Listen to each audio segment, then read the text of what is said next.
buddy. Jim, your mic's off. There you go. And it is opening day part 2. The return of Mad Max. The Nationals and the Mets tonight, free on Apple TV. Streaming worldwide at 7:05, followed by the Dodgers taking on the Colorado Rockies, and that game will come up right after, which will be right about 9:30-ish. They say. We know that's going to be, they're going to get late to that one. Which is weird because Apple TV either is lying to people or something, because if you look at the schedule, they've got the Dodgers and the Rockies going at 4:10.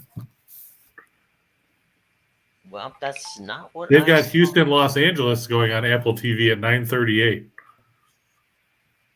Okay, well that's. Did they flip it? Let me look, because that's not what it says here. But let me go back and look. Because who knows? They flip these things all the time. So yeah, I know. Oh, hang on. I want to make sure we get it right. And I literally just clearly something's going on here. You could sing, Chris, if you like. Take me out to the ball game while we look at Apple TV tonight. Yeah, MLB.com says watch Astros Angels free tonight on Apple TV. All right, well then that's what we'll watch. Is the Apple. All right. Oh, so apparently those games are only exclusively on Apple TV. So if I wanted to watch it on MLB TV, I couldn't watch it. What is that crap? That's the point of having MLB TV. Well, actually, if you remember, last year when YouTube had it, the only place you could watch it was on YouTube. So there's that. Let me have. Hang on one quick second as we do a little thing here. So, Chris, we've got yesterday. What was in the opening of the baseball season? What did you see that you thought was interesting? Well, I felt bad for Yu Darvish. You know, he goes out there, he throws 6 no-hit innings. He gets pulled because nobody wants to run up pitch counts, with the short spring training and everything like that. Mm-hmm. He leaves with a 2-0 lead. It's still 2-0 after 7. It's still 2-0 after 8. They go and they bring in their closer, who's making his major league debut. Brilliant move here, right? What could go wrong? You bring in a guy making his major league debut on opening day in a game where you've given up nothing in 8 innings. Here's how his outing went. Walk, wild pitch, hit a guy. They took him out. Then they bring in another former name from the past that you should be familiar with from the Nationals bullpen. Jim, they brought in Craig Stammen. I remember Craig Stammen. Who promptly threw a wild pitch. Well, that sounds about right. So then instead of it being 2-0, it's 2-1. Stammen faced one more guy. And what could only be considered something that you would see in Hollywood, he faced Seth Beer. What? On National Beer Day. Well, there you go. I can't make this up. You could, but you're not. Stammen threw 2 pitches. One was a ball. The second one ended up in the seats. So Darvish throws 6 no-hit innings. Just a little bit outside. Yes. And gets a no decision. As a rookie who had 13 at-bats in his career, homers on National Beer Day to give the Diamondbacks a 4-2 victory. That's not the Dodgers color. I just changed it. It should be the Angels and the Astros, and Steven Nelson, Hunter Pence, and Katie Nolan will be calling the game tonight. So anyway, Apple TV, you don't have to have a subscription. It's free. You do have to download it if you have a streaming device like Roku or Apple TV. Well, if you have Apple, you probably have it. Or if you have Stream, Fire Stick. So any of those devices will get it to you. You can download it on your phone. You can download it on your tablet. You can download it on your computer. So Apple TV Plus is where you get it. And like I said, you do not have to have a subscription. all Friday night baseball games will be free. Okay. And Michael's already willing to move to San Diego to throw in the bullpen. Hey, why not? You can't be any worse than Robert Suarez or Stamen, because, like we said, he threw a wild pitch and then proceeded to watch the next one get driven into the seats.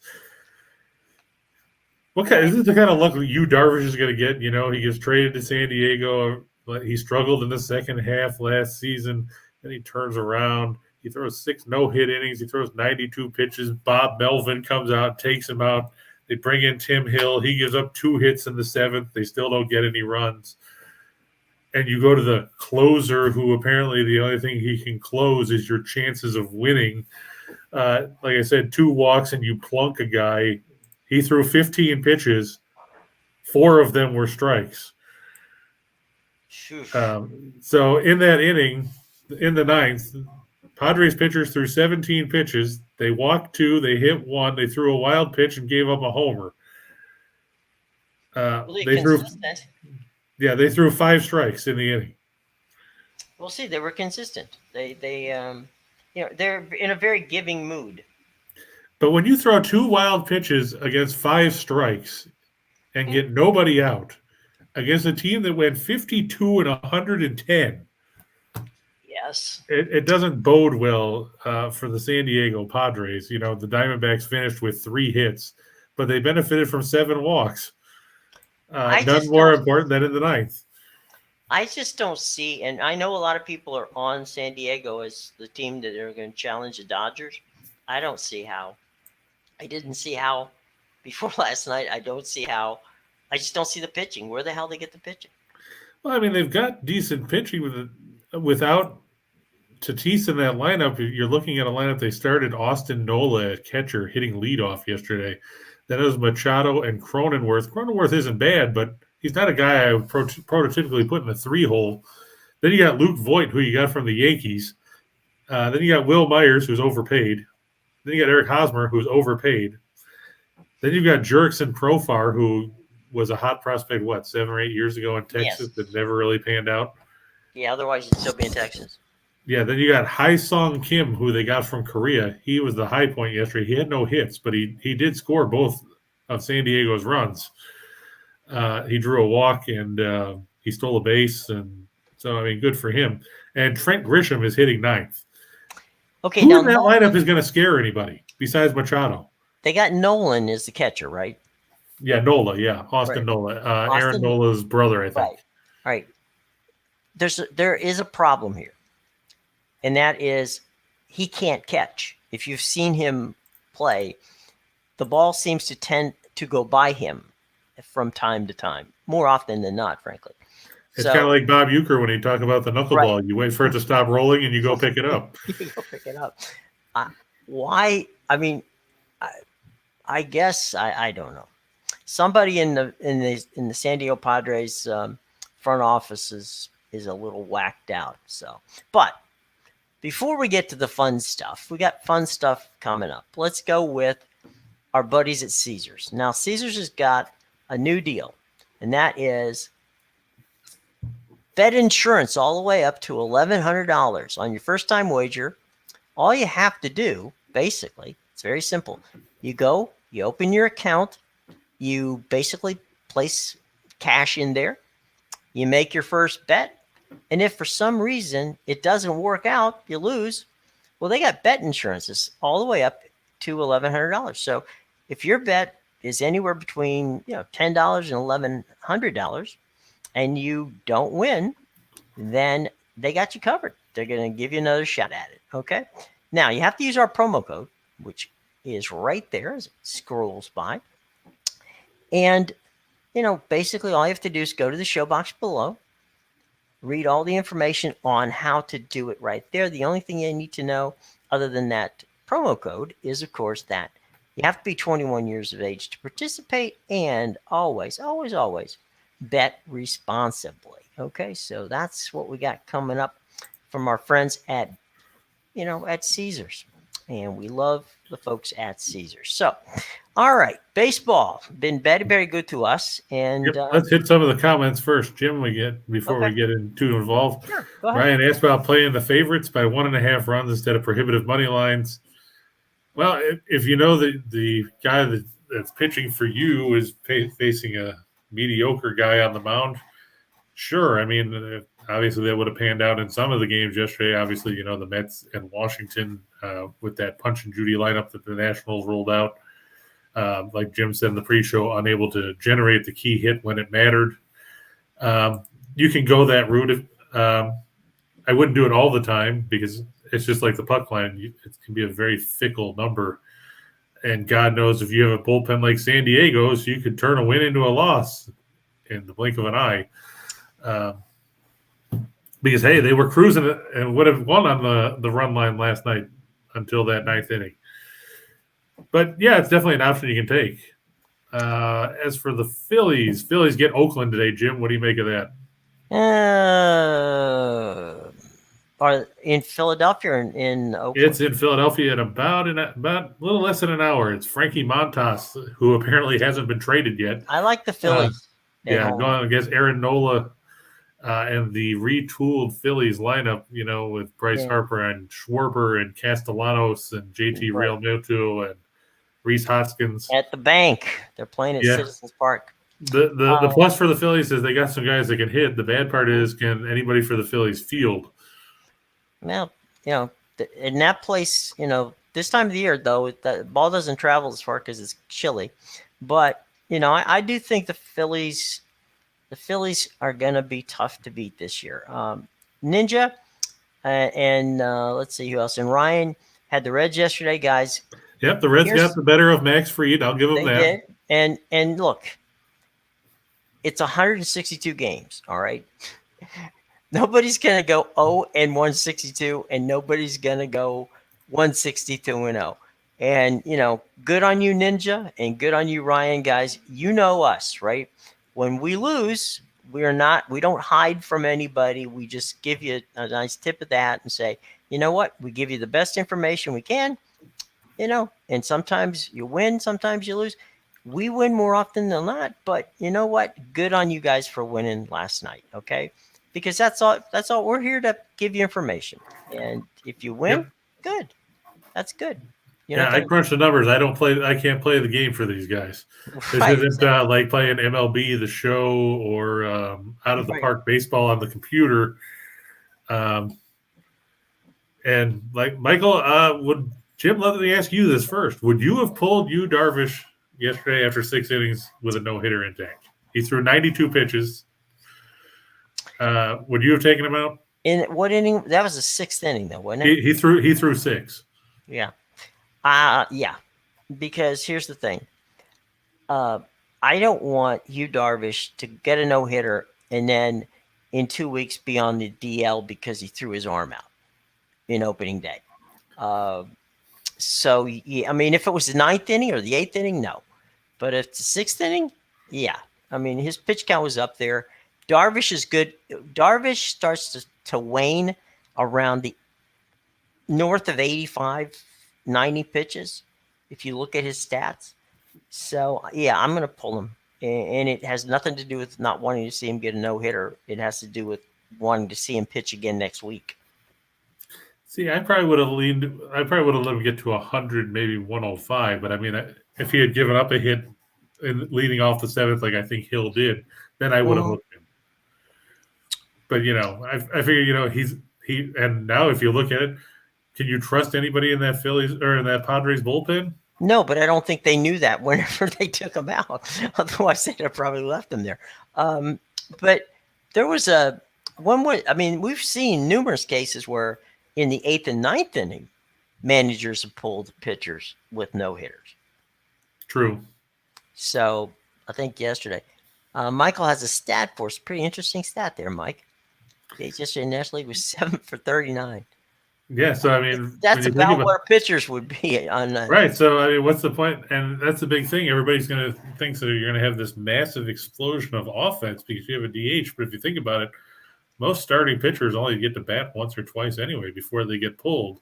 Right. So you're not really increasing a ton of opportunities for those teams to pull things out. You know, when he was with the Cubs, Joe Madden batted the pitchers in the 8th spot and batted, and that turned out to be a pretty smart move. If you looked at how things went for the Cubs down the stretch over the couple of years, that little maneuver gave you basically 2 leadoff hitters, and it worked out well. So the mad scientist has done it again. It was something pretty interesting. But now we got DHs who can't hit. So there you go. Avalanche, Hurricanes, and the Panthers. Is it a trap? Zach is asking about a 3-leg parlay with the Avalanche, the Hurricanes, and the Panthers. He said it seems easy. Is it a trap? Well, I mean, there's always traps, right, because that's very tempting. You got to watch out for Colorado. Colorado seems to be playing to the level of their competition. By the same token, you say that about Winnipeg. Winnipeg good for you, Marlo. Winnipeg struggled against Ottawa and Detroit. Right. So they might get up for this game against Colorado. Yeah, they might. That would be where I'd be a little bit leery. I mean, Carolina, they're playing a second game of back-to-back. They, like Ryan said just above you, they came back to beat Buffalo last night. After trailing 3-1, they came back to win 5-3. I'm guessing that's why Tim's not here to talk about Sabres for the Cup, since he was at the game last night and watched Buffalo lose. Speaking of Buffalo, they'll be in a second game of the back-to-back at Florida. That game, a massive money line in that particular situation, which we'll get to. I think the Panthers, they're rested after that 7-6 win against Toronto the other night in overtime. They should take care of business. If I'm leery about anybody in that stretch, I'd be leery about Colorado, because I think Sly's Jets could bounce back with a more spirited performance against a team that obviously has played well all season. Michael's right. Tony La Russa did start a pitcher hitting in the 8th spot. It was in that same. But it's for the Cardinals, so it doesn't count. Okay. But I mean, it was after Joe Madden had established it. And Marlo, glad that you slept well. Good to hear. Did you sleep watching the Pirates? I mean, I'm just curious, since that game was on. The talk was about some teams going to 6-man rotation. Is that thought? You know what? It's a good question, Michael. Chris, I think. I mean, please weigh in on this. I think what's going on is with now that they're doing the bullpen games, right? With where they're now going what they call an opener, right? I don't think they feel the necessity to go to 6 starters. And to be honest with you, Michael, I don't know that many teams that have the pitching depth to go with 6 starters. They can barely fill 5. I think pretty much the only team I know of that last year tinkered with 6 starters was Milwaukee. Yeah, because they had Woodruff and Burns and Peralta, and then Hauser and Lauer and Brett Anderson. Right. Not like anybody wants to consider Brett Anderson a starter at this point, because he only averaged about 4 innings an outing. Right. But they're pretty much the only team that I know of for sure that went with 6 starters, which probably kept Burns healthy down the stretch and kept Peralta going and things like that. They'll probably stick to it again, because if it's not broke, don't fix it, because now they can stick Ashby in that spot if they want to. You could. Cabron Hayes hurts his right arm. They're signing the biggest contract in Pirates history. Yeah, that is kind of a Pirate jinx in that regard. Yeah, 8 years, $70 million, and he got hurt diving at third base or something. Yeah. I mean, you even look last year. You even had the Dodgers going to a bullpen game, and the Giants to a bullpen game, and those are 2 teams that won 107 and 106 games respectively. So, it's something Tampa Bay started back with the Rays with Kevin Cash and those diabolical little guys down there, where Steve Kinsella is sitting at the Trop right now waiting for something to happen. And it's not gonna for a while, but he's there. So, by the way, Pete Medhurst sent us a text saying that he would have been on today, but he was exhausted because he didn't get off the air till 1 o'clock in the morning last night. And Yeah, I can imagine with the rain delay and everything else. I'm not they sure didn't what time that start game till actually started. they didn't start till 8:20 There you go. first pitch. So there you go. And at Yankee Stadium, the Yankees have just tied the game with the Red Sox 3-3. Giancarlo Stanton with a massive 358-foot homer to right field. That's the great part about having that short porch in Yankee Stadium is you can hit the ball about as far as you'd hit a wiffle ball, and it'll get over the wall and right. 7 years, Aaron Judge, 7 years, $200 million. I tend to, Michael, if it were me, and nobody asked me, but if it were me, I think that I wouldn't sign anybody over a 4-year contract. That's just me. Yeah, Cashman said they offered a 7-year, $213.5 million extension, which paired with the $17 million in arbitration that they offered would make it about $230 for 7 years. But I mean, Judge, he's going to be 30 this year, so I mean, Right. 30 later this month, even I think it is. Yeah, I don't think on the open market Aaron Judge is going to get. Well, he might get. Look, I mean, there's wacky money out there. There might be somebody to pay Aaron Judge north of $250 million and give him 7 years. I don't know who that would be, but there might very well be somebody out there. It's not going to be. It's definitely not going to be Brian Cashman. I can tell you that. Did somebody ask me? Do you think Max Scherzer left? Why do you think?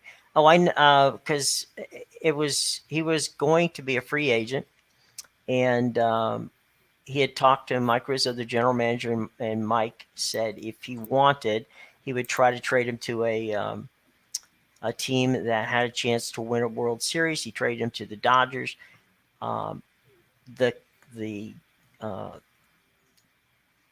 They also traded Trey Turner to the Dodgers at the same time, and that brought them back the guy who starts as their catcher tonight and last night. One of the guys that many people think is one of the best young catchers in baseball. We'll see how that works out. And a couple of pitchers. So they ended up getting a good deal out of it.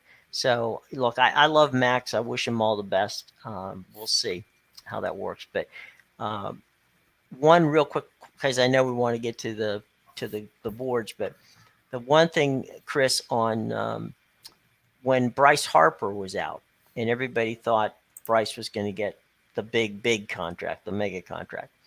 I mean, Scott Boras thought he was going to get $400 million.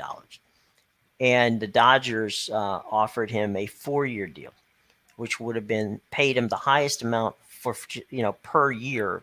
So in other words, he would have been the highest paid player in baseball on a yearly basis. But Right. it wasn't anywhere near $400 million. They were not willing to give him a long-term contract. They ended up giving Mookie Betts a long-term contract, which was a bit surprising because the Dodgers usually don't give those kind of contracts away. But I think, look, anybody's given that kind of money. I mean, Bryce got what, 330 was it at something 13? like that, and he was offered 315 from the Nationals before they even started the contract negotiation. But with Boras, you don't negotiate. You basically bid, and you don't know if you end up bidding against yourself. Yeah, and then Trout got 426.5. So Brian, I don't think they could have re-signed Max. I think I just think Max was going to go somewhere else. I think that he wanted to play. He actually wanted to play, ironically, in St. Louis, but the Cardinals really didn't make a push for him. There were 3 teams that made pushes for Scherzer. The Dodgers made pushes for Scherzer on a 4-year deal. I'm sorry, on a 2-year deal. The Padres and Angels both went for 3-year deals, but the Mets came in and blew everybody away with a 4-year deal, giving him a ridiculous amount of money, and so he signed. So there you go.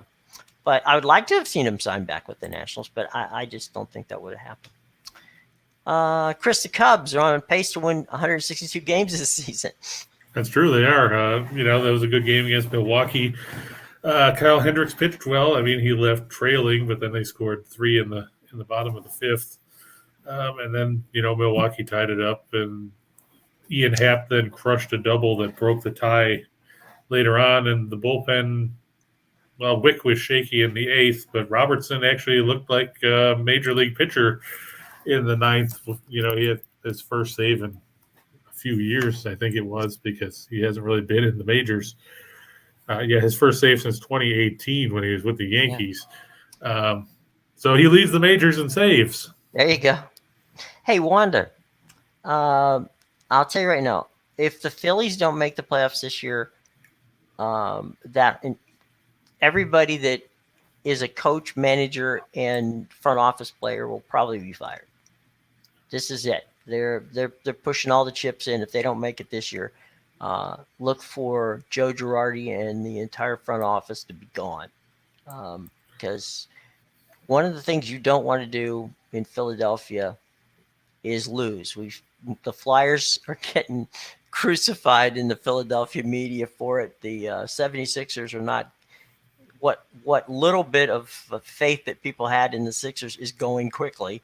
The Eagles are on life support, and right now, the Phillies are the only thing that the city of Philadelphia thinks they might have going in their direction. So if they don't make it this year, buddy, you got that right. They could be in deep trouble. Well, the Phillies had that good run from 2007 to 2011, made the playoffs 5 straight years. They went 102-60 in 2011. Since then, they haven't won more than 82 games. They got old, and they didn't replenish the farm system. And now they did, but it's not quite there yet. Everybody else got caught up to them. All right, let's go to the board, my friend. Yes, okay. Let's go to the board. You want to put it up? You want me to? You can put it up. It's cool. I'll put it up. It's right there. Okay. And look, it's the Dodgers and the Rockies. Well, let's hope there it is. At Coors Field. Boy, there's a lot of stuff there. Yeah, that's because there's all kinds of good information. The Dodgers, like we said, went 106-56 last year. They lost in the NLCS to the Braves. They were 48-33 on the road. The Rockies, 74-87. They were not as good, quite obviously. They did play well at Coors Field. We'll give them that. It's going to be Walker Buehler. 16-4 with a 2.47 ERA and 0.968 WHIP over 207 and 2/3 innings last year in 33 starts for the Dodgers. Meanwhile, the Rockies counter with Kyle Freeland, who was good a couple of years ago, but was just 7-8 with a 4.33 ERA and a 1.417 WHIP over 120 and 2/3 innings in 23 starts. The Dodgers won the season series last year 13-6, and they went 7-3 at Coors Field. Some pretty good numbers there. Dodgers finished 5th in the majors last year in runs per game at 505. They were 4th in runs on the road at 503. The Rockies are fortunate this game's at home because they're 10th in runs per game overall at 459, but they were 2nd at Coors Field, scoring 5.63 runs per game at home. Behind, I believe, it was only either the Astros or Tampa Bay. I'll have to double check. Buehler has pitched well against the Rockies in his career. He's 7-2 with a 4.30 ERA, a 1.071 WHIP, 25 walks and 115 whiffs over 113 innings and 22 appearances, 18 starts against the Rockies. Now, Colorado, they don't have Arenado anymore because he left last year. They don't have Trevor Story. They do have Chris Bryant, who they signed to a surprising 7-year deal worth $182 million. That really surprised, I think, a lot of the big front offices around baseball because nobody expected he was going to get that kind of money at this point. But the Dodgers have a loaded lineup. Let's face it, you find the hole in it. Because it's going to be a challenge. Now, like Jim said, nobody's going to go 162. Nobody's going to go 162-0. But the Dodgers are going to win a heck of a lot more than they're going to lose. They're 4-1 in their last 5 on the road against the lefty starter. They're 47-17 in their last 64 overall. The Rockies 1-6 in their last 7 against the NL West. 0-6 in their last 6 as an underdog. And the Dodgers have taken 7 of the last 9 meetings between these teams at Coors Field. I have to give the edge to Buehler on the mound over Freeland, and I have to think that the Dodgers lineup, which we said is loaded from 1 to 9, starting with Mookie Betts and ending with whoever Dave Roberts wants to put in the 9 slot, is more than capable of taking advantage of Colorado pitching, especially in the thin air of Coors Field. I'm wondering. I just want to see Freddie Freeman in a Dodger uniform. That's just gonna look weird to me.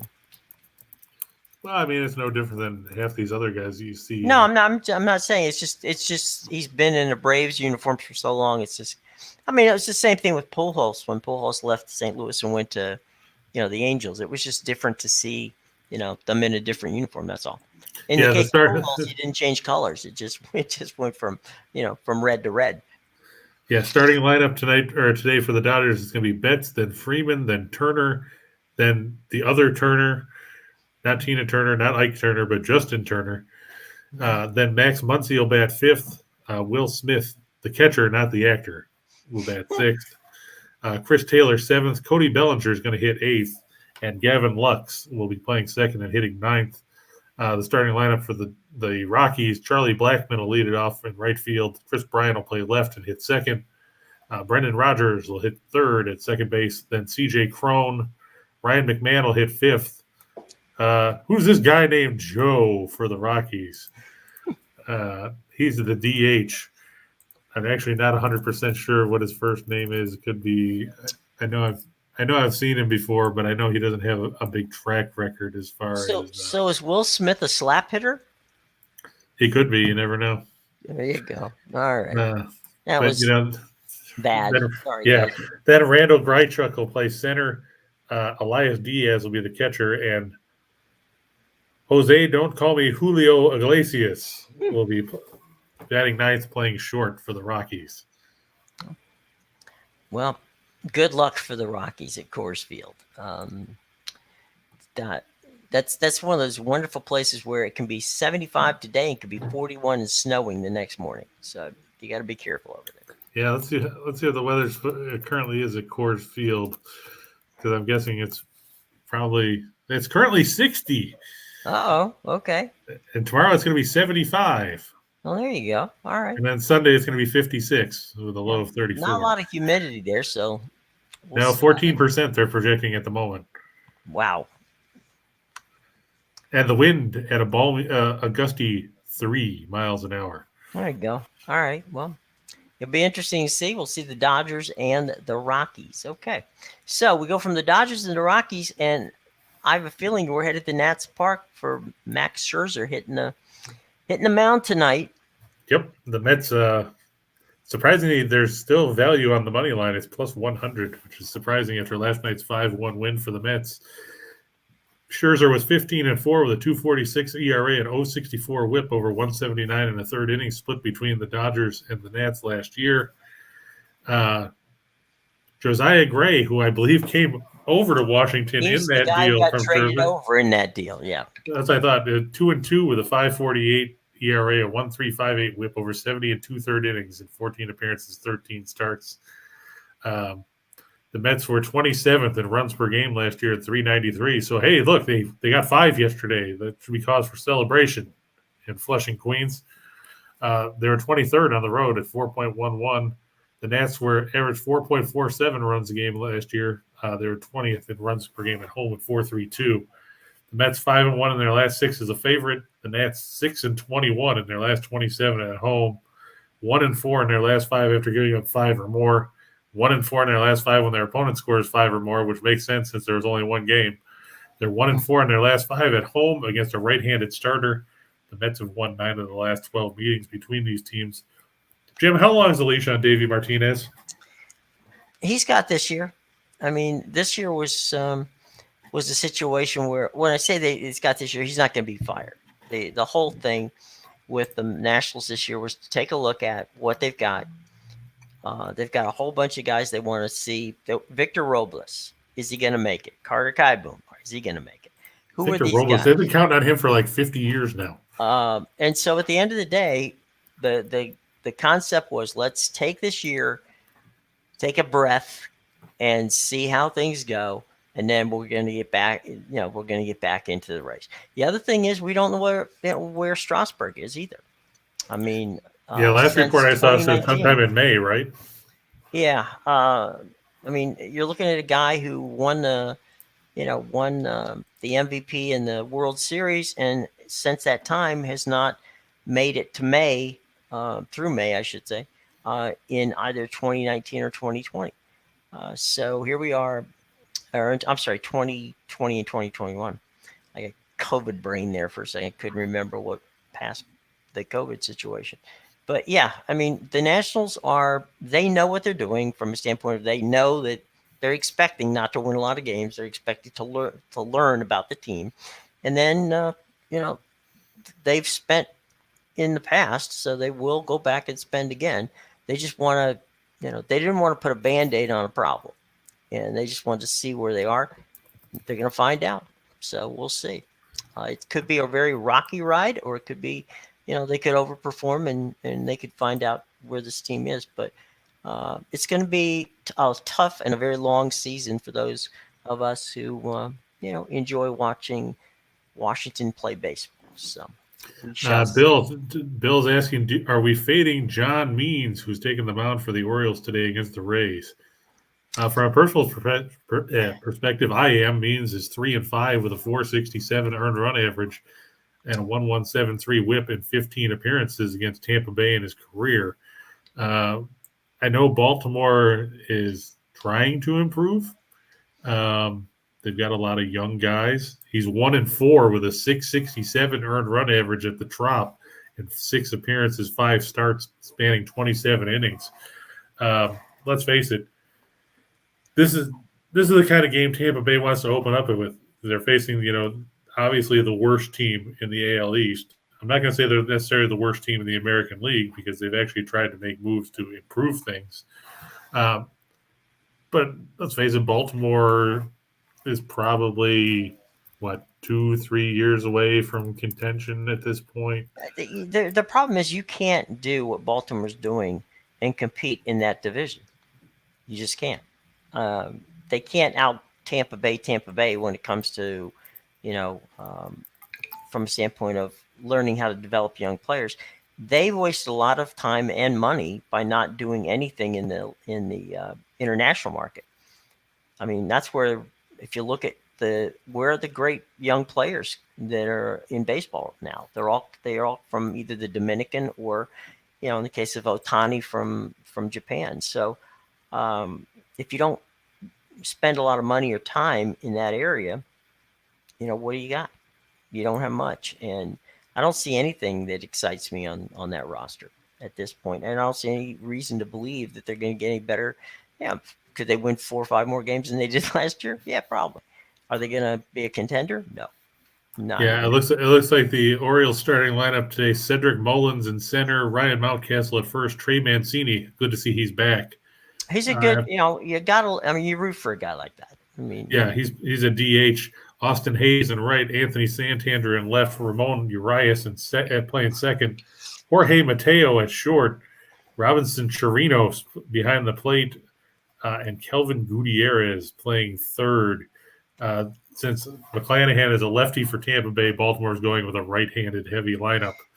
I'm surprised, we're not going to see Adley Rutschman out there. Meanwhile, Tampa Bay, Yandy Diaz at third, Franco playing short, Harold Ramirez playing first and hitting third. Apparently, they're not going with G-Man Choi. Randy Arozarena playing left, Brandon Lowe at second, Mike Zunino behind the plate, Josh Lowell, DH.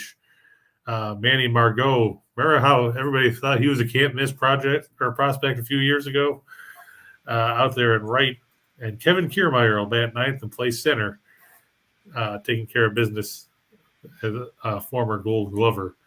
Of course, the Orioles, I would fade John Means. We know how bad Baltimore's pitching is.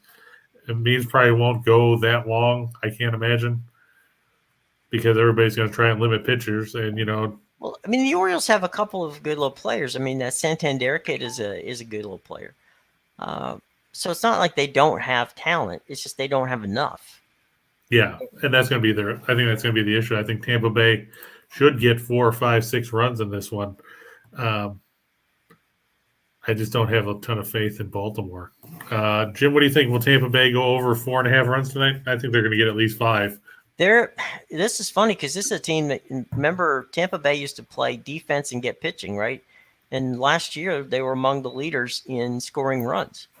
Yeah. So yeah, I think getting over 4. I mean, the good news for them is, they're starting at home, so it's not like they had to go north to get. They went north from Port Charlotte, 100 miles north to St. Petersburg. But yeah, they should have no trouble. I don't think Means is the kind of guy who's going to stop a lot of it. So yeah, they should score 4 or 5 runs today. Yeah, Tampa Bay was second in the majors last year, averaging 5.28 runs a game, behind only Houston. Which is a surprise because that is not the way normally, Tampa Bay won. They played with solid defense pitching, and they'd get you 2-1 or 3-2 or something like that. But last year they were able to actually out muscle the Yankees. True. So there you go. All right, so let's go to the ice. We got some games in hockey tonight. That's true. There are. I heard rumors. Yep. Speaking, we exactly asking about the Hurricanes. I like them tonight over the Islanders. Like I said, we know that Carolina played last night. They beat Buffalo 5-3 at home.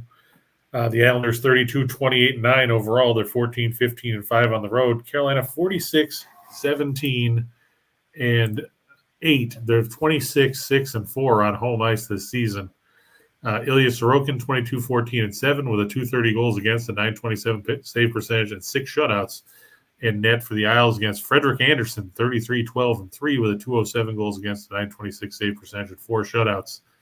The Islanders 23rd in goals for at 2.77. They're 4th in goals against, 2.65. Carolina 8th in goals for at 332. First in goals against at 238. So this is Barry Trotz's kind of game, neutral zone trap, dump it in and hope that, your goaltending holds up, because Carolina's stingy defensively too. The problem for the Islanders is Carolina can actually light the lamp with some sort of consistency, something the Islanders have lacked all season long. Going back to that season opening, 13-game road trip or whatever it was. Something like that. Yeah, it was a long trip, that's for sure. Yeah, Carolina 6-1 in their last 7 on Friday, 5-1 in their last 6 when their opponent scores 2 or less. Isles coming off a 3-2 road loss to Dallas. Carolina 4-1 in their last 5 against teams with a losing record. The Isles 4-14 in their last 18 as a road underdog. 7-25 in their last 32 with a winning record, and 5-22 in their last 27 as an underdog. As Sly said, Jacques Lemaire would be proud of this game. I'm sure Lou Lamoriello will probably call up Lemaire during the contest and, tell him to tune in, because it's probably going to be a low-scoring game, especially with Carolina playing the second night in a row, and the Islanders struggling to score anyway. Right. So, unlike many of the games we've had where it's been, we were just talking about whether Tampa Bay would get 4 or 5 runs today. We've been talking recently about hockey games that are 6-5 and 7-2, and getting some big scores in there. But this one definitely looks like and we're getting to that time of the year too, where we're almost to the playoffs, and teams are starting to really kind of tighten up the defense and play closer games. And Carolina looks like they're in this catbird seat to basically get that 1 seed. Yeah. So. And before we move to the other game, Jim, let's take a minute and congratulate Austin Matthews of the Maple Leafs, who scored twice last night, giving him 56 on the year. So he not only did he break Rick Vive's team record of 54 set back in 81-82, he now has scored the most goals in a season by any American-born player in the history of the National Hockey League. Mm-hmm. Well, good. I mean, wow, that's all good news, and it's good to see that, it's good to see the Leafs. The hockey is better when the Leafs are playing well. And the Canadians are playing bad. That's when it's. Well, I'm not going to go that far because I have a lot of friends in Montreal, but I don't, so it works.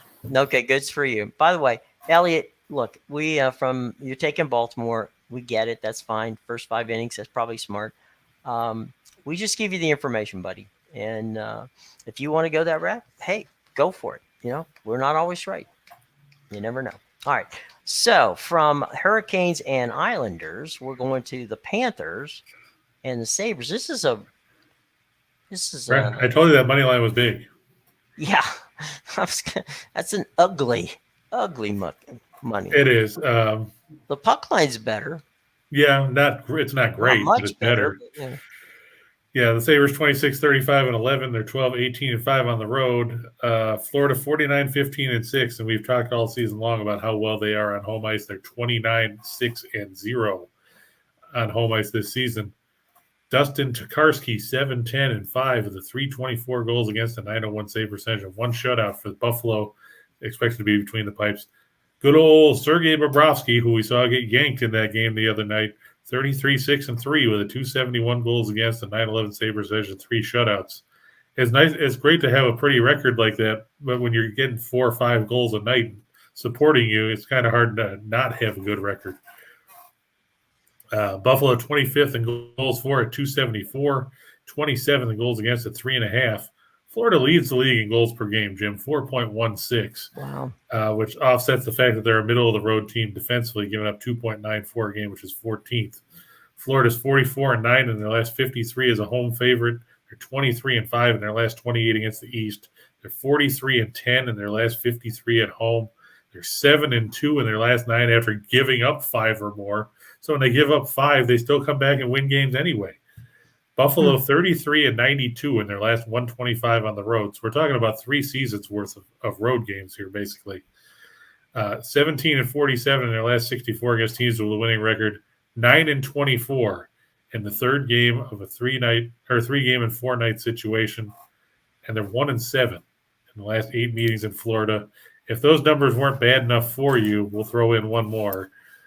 We talked about how the Panthers lead the league in goals for when it comes to playing at the the FLA Live Arena.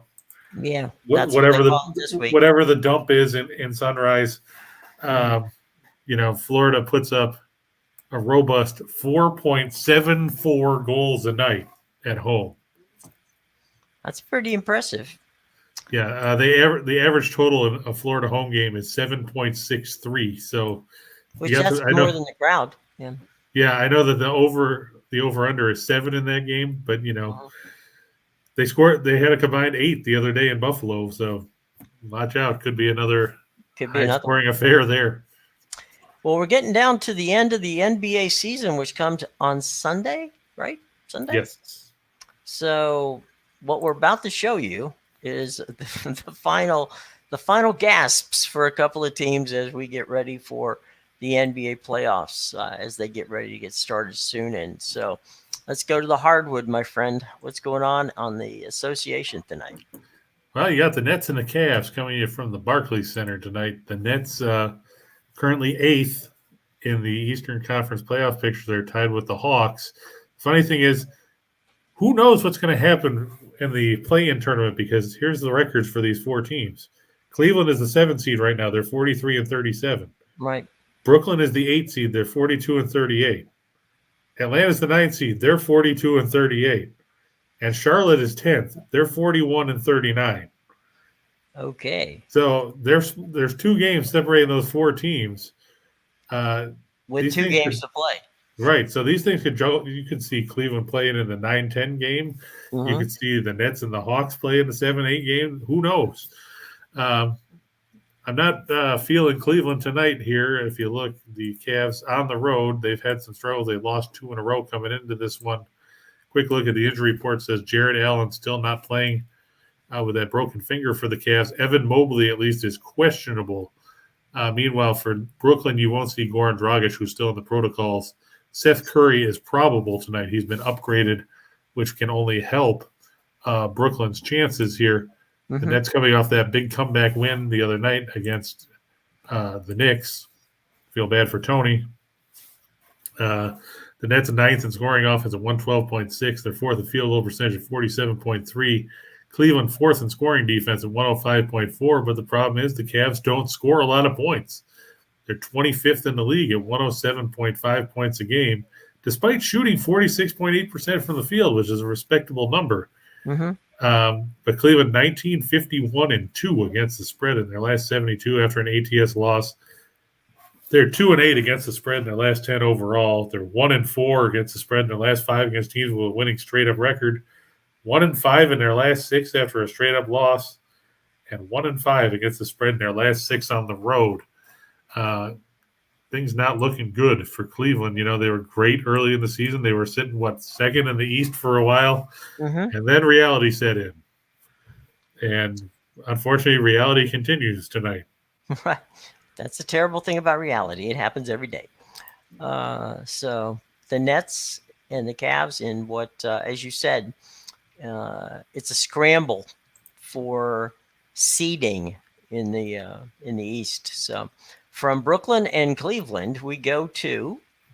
Yeah, let's see. Where do we go? Because I forgot. We'll find out together. Yeah, we're going to go to Toronto. Whoa. Now that's another ugly number. Yeah, it actually went down. So, I mean, that's something. Yeah. But Toronto, you know, they beat Philadelphia last night. I don't know if you saw any of the Philadelphia game, Jim. No, I didn't. There was one point late in the game. I think Philadelphia was down a couple of points, and James Harden did his patented step-back 3 and airballed it. Maybe you should have stepped forward a couple of feet. Yeah, it was horrible. I mean, and then, you know, so they lost one, I think it was 119, 114, something like that. But, you know, it was a tough loss for the 76ers, who now dropped to 4th in the East. They're 49-31. Boston is 50-31. Milwaukee is 50-30. Miami 52-28 at this point, which is a good thing for them. I believe, like Bill said, that Miami has now clinched the top seed in the East. They did last night. Okay, so yeah, I'm guessing that it's going to be interesting to see what they do now. I know Tim was saying that Miami didn't want to have the top seed, but you know, sometimes the best laid somebody plan. has to have it. Yes. Yep. But in this one, you know, Toronto 20th in scoring offense, but they're playing a Houston team that is dead last in the league in scoring defense at 118.1 points a game. They're dead last in field goal percentage defense at 48.3. They're not great offensively. You look at the injury report for the Rockets, they've ruled out, again, Eric Gordon, Dennis Schroeder, and Christian Wood. So you're going to see a lot of Kevin Porter Jr., Jalen Green, Alperen Seguin, or whatever his name is. Basically a bunch of guys that they're just throwing out there to try and get minutes. The only big missing piece for Toronto is OG Anunoby. He's out with a quad contusion. Precious Achiuwa is questionable with a knee bruise. Personally, Precious Achiuwa should be sitting on the bench after he decided to commit a foul with his team up 7 or 8 points with 20 seconds to go. Why you foul Joel Embiid on a 3 when it didn't matter? You know, somebody needs to slap that kid around and make him realize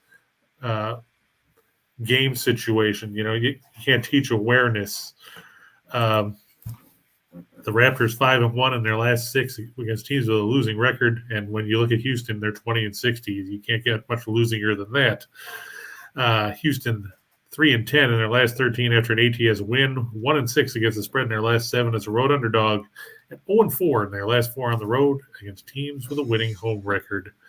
I know Toronto played yesterday, but they should have no problem dispatching a bad Houston team. I don't think Toronto can catch Philly. Well, they're 2 games back with 2 to go. Right. So let me see what the head-to-heads were between them. So they may be just stuck in the, and I don't think Chicago can catch Toronto. So no, they're 2 back of them as well. Yeah. Well, Toronto won 3 of 4 in the regular season series this year. So if Philadelphia were to drop 2 in a row, right? Well, 2 more in a row, and Toronto to win out, then they would both be 49-33, and I would think you would have to give the advantage to Toronto because of head-to-head matchups. Because of the matchups, yeah. Otherwise, well, either way, it's basically going to be those 2 teams playing in the first round. Right. If things hold the way they are. If everything goes the way they, if it goes as we like to say, coming off of March Madness, if it goes chalk, that's what we're going to see. Right. If we go chalk, that's it. And I know it's stunning news for everybody, but LeBron James will miss the final 2 games of the regular season for the Lakers. He'll be sitting in Beverly Hills watching them on television, or in what was it? One of our observers out there like to say that LeBron likes to sit on the bench with sunglasses and watch the game. Yeah. Maybe he will be on the bench with sunglasses. You never know. Anthony Davis, Carmelo Anthony, and Russell Westbrook also not playing tonight for the Lakers. And most of the season they didn't play, so I guess it's only apropos. And what's funny is the Lakers actually looked good for 3 quarters without those guys yesterday. Well, there you go. Shows you something right there. All right, moving on. To 2 for the money. 2 for the money, yep. As Sly says, Raptors for the upset over the 76ers, who are chokers until they prove otherwise. We will see. We talked about these. The Panthers over the Sabres, the Hurricanes over the Islanders. I don't think we need to touch a whole lot about those games again. You can just skip over that Mets game. We'll skip over the Mets game for Jim. And the Blue Jays, it's going to be Jose Barrios getting the start against John Gray and the new look Rangers. Here's the thing with the Rangers. They spent a whole bunch of money signing a new middle infield. The problem is they still have holes in the rest of their lineup. And their pitching's not all that great. I mean, come on. They signed John Gray. I think Everybody Barrios is better. The Blue Jays.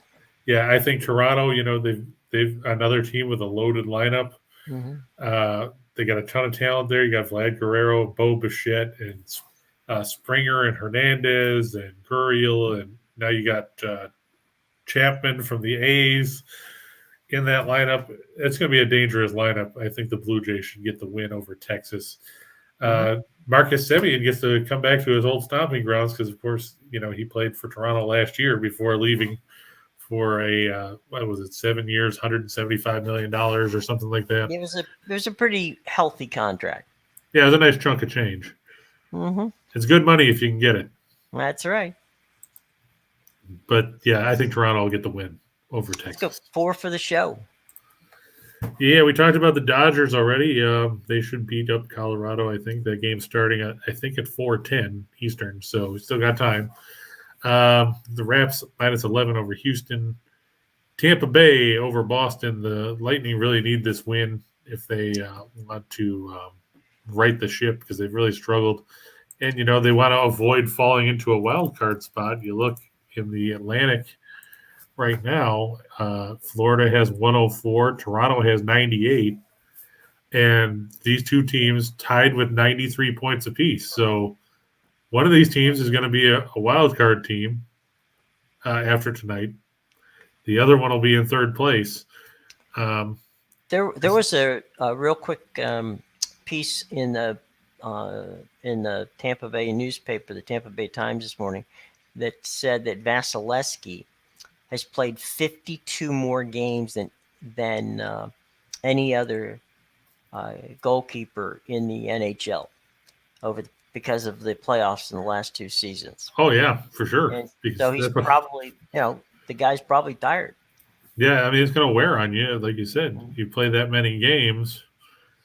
I'm surprised that they haven't gone more with what is it? Elliott is their backup now. Well, just to give Vasilevsky a blow, just to say, hey, take a day off or 2. Yeah, because he's played in 55 of the 70 games this year already. Right. And just looking back at his numbers in the last couple of years, like you were saying, last year in the regular season he played 42, but it was a shortened season. Right. He played 52 in 19-20, 53 in 18-19.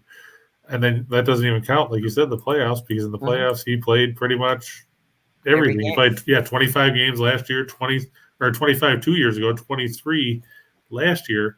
So you're talking about 48 playoff games in just the last 2 seasons, like Ray was talking about the other day, and Sean was talking about as well. That's more than half a season. Yeah. On top of what you already play. Mm-hmm. You have to think it's going to wear you down sooner or later. Yep.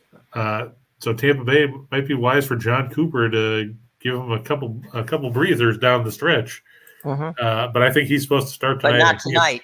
Yeah. I think he's got to start tonight against Linus Ullmark, I think it is, for Boston. And I know that the Heat have nothing to play for, but I just think, they're getting points. And Atlanta's been so freaking streaky. It's hard to put a ton of faith in Atlanta at this point of the season. I know that the Hawks are playing for something, but, that doesn't necessarily mean a whole lot. We've seen them lose to bad teams. They lost to Portland, among others. I'll take the points and hope that Miami doesn't decide to bench everybody, which is always possible. I think you're safe. I don't think Spoelstra, he's from the Pat Riley school if you can't have enough wins. But, I mean, you never know with the way some of these teams are. They've got 6 guys that are listed as questionable as it is. Right. Dedmon and whoever the hell Haywood Highsmith is, who I've never heard of. And that's saying something because I've seen a lot of these guys. I know. Caleb Martin, Marquise Morris, Gabe Vincent, and Omar Yurtseven. He came out of the witness relocation program to play for the Heat. Yeah. So it's like the replacements with right. Roy Keanu Smith Reeves. or whatever his name was. Yeah, all it says is that he's been a resident of the state of Maryland for the past 2 years, 6 months, and 14 days. And he likes embroidering. Well, that's good to know. And long walks on the beach. So there you go. All right, let's go for the big show, Shot in the Dark. Yeah, I like Tampa Bay over Baltimore. That game's going to start shortly. I think Tampa Bay can cover the run line. Baltimore's bullpen is in shambles. I don't think, Dylan Tate and Paul Fry and those guys are going to keep Tampa Bay in check. I'm going to go back to San Diego over Arizona. Darvish pitched well yesterday and got shafted. Maybe Sean Manaea making his Padres debut will have better luck with the bullpen for San Diego. I'm going to take Houston, who is actually an underdog in this game, which is weird. Against the Angels, it's going to be Jake Overeasy. Another former Rays pitcher against Reed Detmers because they flipped after I wrote the article for Winners and Whiners. It was supposed to be Patrick Sandoval, and then they flipped him out. So Sandoval will go Tuesday. We talked about the Nets and the Cavs. Dallas favored by 655 points over a Portland team that has no players. We've talked about Portland numerous times of late. Guess what? Portland still hasn't gotten any better. In case you were scoring at home, the Trailblazers coming in with 9 straight losses coming into this game. They're 27-53. Portland's last 9 games, they've lost by 37, 19, 17. They lost to the Thunder by 3. By 10, by 19, by 21. They lost to the Thunder by 4. See a pattern here? The only team they can play close against is the Thunder because Oklahoma City has no players either. And then they lost by 33 points to New Orleans last night. So not looking good for Portland. I don't need to tell you the injury report. We went over it yesterday. If you want to know who's out, watch yesterday's show when we talked about Portland because all the same guys are missing. Yeah, just re-rack it. Dallas won't have Marquise Chris or Tim Hardaway Jr. Maxi Kleba is questionable. But guess what? They still have Luka Doncic. And that's probably enough to beat Portland 1-on-5. Going down the list there, in the really exciting game of the night, you got the Washington Wizards and the New York Knicks. I know, Jim, you've got the DVR set for that one. Oh, yeah. Wouldn't miss it for the world. Quick look at the injury report in case anybody cared. Nerlens Noel, Julius Randle, Cam Reddish, Mitchell Robinson, Derrick Rose, and Kemba Walker all out for the Knicks. Quentin Grimes is questionable with a sore knee. For the Wiz, Bradley Beal still out, of course. Kuzma out. Kentavious Caldwell-Pope is going to be rested. And Porzingis is now ruled out for knee injury maintenance. In other words, we know we're not going to the playoffs. We don't care. So good seats still available. Plenty. For like $3. The Blues, I'm going to take it home over the Wild. I just think St. Louis plays well at the Enterprise Center. I see James was asking if we thought that game was going to go over the total. I think it will. Which one? the Blues Oh, the Wild team. Blues. Okay. Yeah. Yeah, I think you look at recent meetings between those teams, seen a lot of high scoring contests. Just take a quick look here. Coming into this one, Minnesota has been an under machine of late, but if you go and look at the head to head matchups, New Year's Day was, of course, the Winter Classic. For when I was outside, it was like -6. That game ended up 6-4. You had a 7-3 game in May last year. Basically, 5 of the last 6 meetings between these teams has gone over the total. I think this one will be similar. One other stat to throw out there about that: Minnesota 11-1-1 and going over the total in their last 13 after being held to 2 goals or less in their last game. The over 7-1-1 in Minnesota's last 9 after a loss by at least 3 goals. Look for another entertaining, high-scoring affair there. Goaltenders expected to be Cam Talbot and Ville Husso. So, yeah, sure, trade for Marc-Andre Fleury and then don't play him. I went with the Avalanche here, but I was shaky about it. That's why it's down here, not as opposed to being up near the top. I just think Winnipeg could play up to the competition. And I look for that to be another high-scoring game as well. Colorado can score. Winnipeg can score when they want to. Just taking a quick look. Winnipeg in head-to-head matchups of late, the last 3 meetings between these teams have gone over the total. We've seen 11, 8, and 9 goals in those 3 games. Makes 6 seem downright low when you get right down to it. Darcy Kemper and Connor Hellebuyck expected to be between the pipes in this contest. I was just making a quick look here, and at the moment, Tiger Woods, who stunned everybody yesterday by having an outstanding, 1 under at Augusta, is playing the 4th hole at Augusta right now. He's at +3. And so he's had a rough start. He's had a rough start. The afternoon at Augusta is a lot different than playing in the morning. And so he's behind. He's tied at 31 at this point in time. But still, all in all, even if he misses the cut, playing as well as he did yesterday, and he still has plenty of holes to play. It's early in the round for him. So he's playing the afternoon round there at Augusta. It's going to be windy, and that might be a little bit of a problem for him. So we'll see how that plays out. So that's definitely an interesting storyline. And on the diamond, the Red Sox have just taken a 4-3 lead in the top of the 6th. They're now going to the bottom of the 6th. Alex Verdugo drove in the go-ahead run there. That game had been 3-3 since the 4th inning. It was 3-2 after 1. So there you go. Both teams have forgotten to score. And the White Sox leading the Tigers in the bottom of the 6th, 3-0. The Tigers have, to quote Bob Uecker as Harry Doyle of Major League, 1 hit. That's all we got. 1 goddamn hit. That's it. That's all we got. Look, let's watch the entire, Max Wagers lineup, guys. Starting Monday, midday. Money with Sean Higgs, noon to 1 o'clock. Then we got Allie Burns from 1 to 2. We're here from 2 to 3. Scott and Scott holding down the fort from 3 to 4. And then game time decisions, Nick, Tim, and Lenny at 5. So Detroit Lenny can't be too happy about the way the Tigers have looked so far.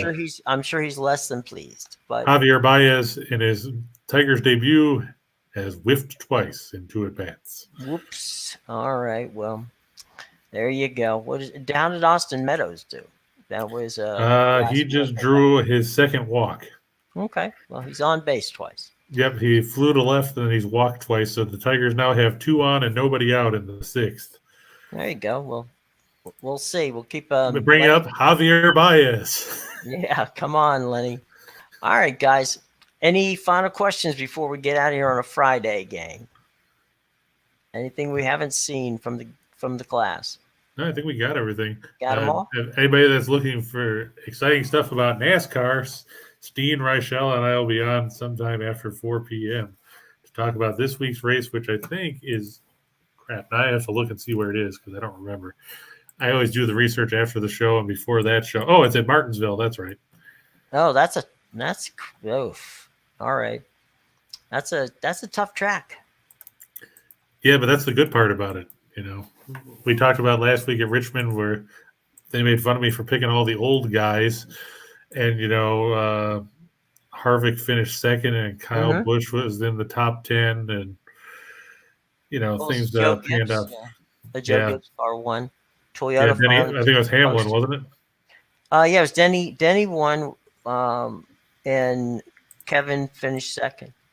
So Yeah, they could have done things the other way and made and life a lot easier, but in Martinsville is there are people with backyards bigger than Martinsville. That's a very very tough track to race on. So be interesting. So by all means, check you guys out before 5 o'clock sometime. Check it out. yeah. And if you miss it, Sometime before Tim and Nick and Detroit Lenny are on. or show up. Okay. Well, look, guys, have a great weekend. Plenty of baseball over the weekend. We already told you today that there's going to be a doubleheader on Apple TV. You don't have to worry about Peacock for a while. That doesn't happen until May, and we'll let you know about them, in advance. All those games are free streaming, so you can watch them. And we'll be back by the time we come back on Monday. We will know who's in the playoffs in the NBA. Yeah, we'll get to see the play-in tournament matchups and all that because I think those don't start until what is it, Wednesday? I think the play-in tournament starts Wednesday. I think so. Don't forget to go to the show box below for 3 things. All right. Number one, what you want to do is you want to see, our buddies at Caesars. They've got that great promo going on. Number 2, you want to get a free baseball book that we are putting out, and everybody, loves it. It's over 100 pages. Chris spent a lot of time working on it, so please check that out. It's free and it's very helpful, and you'll enjoy it. And then if you want Chris's parlays, that's where you get them. You go in the show box below, click on, it's got all the information on how to have the parlays sent directly to your email box every day. So there's that. So there's 3 good reasons to go to the show box below. And on the way down, hit that like button, the subscribe button, ring the bell so that you can be with us every day at 2 o'clock. Okay. Monday through Friday right here on the Max Wagers Network. So for Chris King, I'm Jim Williams saying so long, everybody. We will see you on Monday, and we hope that you have a very nice and safe weekend. Okay. Take care, everybody.